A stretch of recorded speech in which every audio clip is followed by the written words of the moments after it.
Hello Pre-Calc students, this is Mr. Mitchell and we're going to take a look at the syllabus today.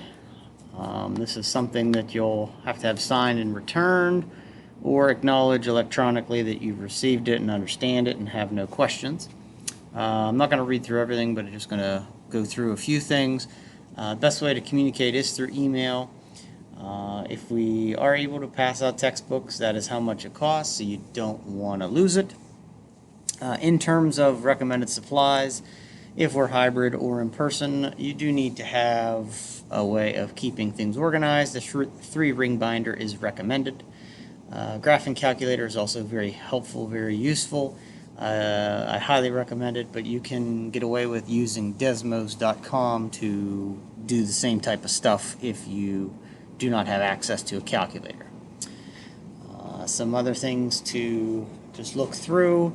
Making up work promptly, whether we are fully online, hybrid, or fully in school, missing stuff, or being absent, or whatever, and needing to make up things, you need to make sure you do that promptly. That is one of the biggest reasons students struggle with this class. Follow school rules. In class, there should be no cell phones while we are learning. Assessments.